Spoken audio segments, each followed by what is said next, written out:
অভিবাসন নীতি সহজ হওয়ায় ইউরোপের অন্যতম দেশ পর্তুগালে আসেন বাংলাদেশি সহ অভিবাসন প্রত্যাশীরা। গত ৩ জুন এই অভিবাসন নীতির কঠোর করেছে পর্তুগাল সরকার।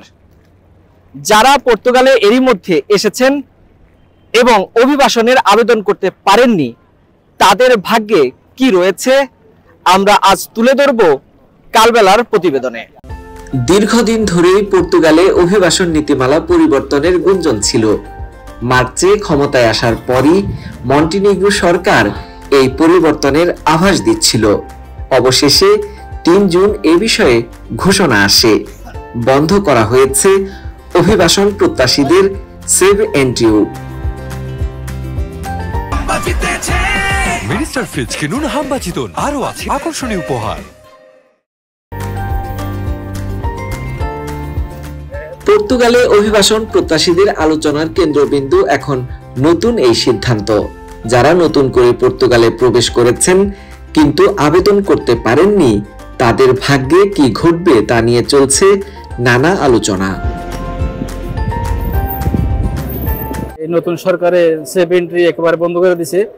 যারা মনে করেন বাইরে থেকে আসছে, নতুন ভিসা দিয়ে আসছে, এখনো সেভ এন্ট্রি হয় নাই, তাদের অলরেডি সেভ এন্ট্রি বন্ধ। আর নতুন ভাবে আসলেও সেভ এন্ট্রি হবে না। এই জন্য একটা খুব মর্মান্তিক দুর্মাহত মানুষের বিবেক কাজ করতেছে। আমি দেখছি অনেক মানুষ এখানে মানে পেরেশানির মধ্যে আছে। গতকালকে দেখলাম আমাদের এই বাঙালি বাজারে গলির মধ্যে মানে অনেক লোক মানে কান্নাকাটিও করতেছে। দেখলাম অনেক টাকা লস করে আসতেছে, প্রায় 20 লাখ, 18 লাখ, 20 লাখ, 15 লাখ এভাবে খরচা করে আসতেছে। এরা এখন অনেক দ্বিধাবোধ পড়ে গেছে। বাংলাদেশি অধ্যুষিত পর্তুগালের রাজধানী লিসবনের মার্তিমনিজ এলাকায় কথা হয় অভিবাসন প্রত্যাশীদের সঙ্গে। ইউরোপে সহজে বসবাস করতে ও কাজের সন্ধানে পর্তুগালে এসেছেন তারা। এদের কেউ এসেছেন ভ্রমণ ভিসা নিয়ে, কেউ বা আবার অন্য দেশ থেকে পর্তুগালে এসেছেন।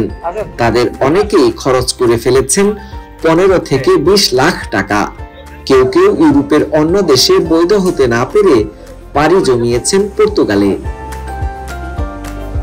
এই মুহূর্তে রুলস কি হচ্ছে সেটা না জেনে কোন সিস্টেমে পর্তুগালে লিগ্যালাইজেশন হওয়া যাবে সেই প্রসেসটা টোটালি ক্লিয়ার না হয়ে আসাটা আমি ওয়াইজ মনে করছি না। কারণ এসে তো এখানে হাবুডুবু খাবে, কার্ড হবে না দীর্ঘদিন, আবার এখানে পলিটিক্যাল অ্যাজাইলাম সিক করতে হবে। আসলে এটা একটা সমস্যা। এই জন্য আমি মনে করি টোটালি এই প্রসেসটা টোটালি না জেনে আসাটা কোনোভাবেই ওয়াইজ হবে না।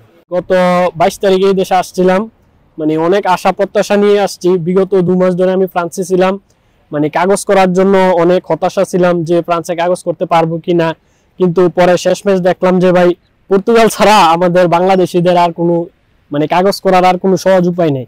তো সেই জন্য আমি গত 22 তারিখে আসছিলাম এই দেশে। আসার পরে আমি 23 তারিখে আমার লোকের মাধ্যমে কাগজপত্র সবকিছু দিছিলাম। কিন্তু দুর্ভাগ্য বলতে এতদিন লাগে মনে করেন আমি কাগজ করতে পারি নাই। লিগ্যাল এন্ট্রি করছি কিন্তু সোশ্যাল বাইরে হয় নাই। আমি অরিজিনাল একটা কন্ট্রাক্টের জন্য অনেকদিন অপেক্ষা করছিলাম। তো শেষমেশ মনে করেন গতকালকে রাত প্রায় 11:49, ঠিক 11:39, এক্স্যাক্টলি 11:39 ঠিক শেষ সময়ের দিকে আমি এসে আমার ফাইলটা লক করতে পারছি, আলহামদুলিল্লাহ। এর আগে অভিবাসন ইস্যুতে 41টি প্রস্তাব কাউন্সিলর মিনিস্টাররা পাশ করার পর রাষ্ট্রপতির স্বাক্ষরের জন্য পাঠানো হয়। এরই মধ্যে বৈধ হওয়ার আশায় থাকা অভিবাসীদের কাছ থেকে 30 মিলিয়ন ইউরো সংগ্রহ করে সরকারি কোষাগারে জমা করেছে পর্তুগালের অভিবাসন সংস্থা আইমা। এখনো 4 লাখের বেশি আবেদনের নিষ্পত্তি করতে কাজ করছে সংস্থাটি। নতুন অভিবাসন নীতি নিয়ে মিশ্র প্রতিক্রিয়া রয়েছে প্রবাসী বাংলাদেশিদের মধ্যে। যারা এরই মধ্যে অভিবাসন আবেদন সম্পন্ন করেছেন তাদের প্রত্যাশা যেন দ্রুত সম্পন্ন হয় এই প্রক্রিয়া। আর যারা এরই মধ্যে আবেদনই করতে পারেননি তাদের দাবি তাদেরকেও যেন সুযোগ করে দেয় পর্তুগাল সরকার। সোহেল রানা, কালবেলা, লিসবন, পর্তুগাল।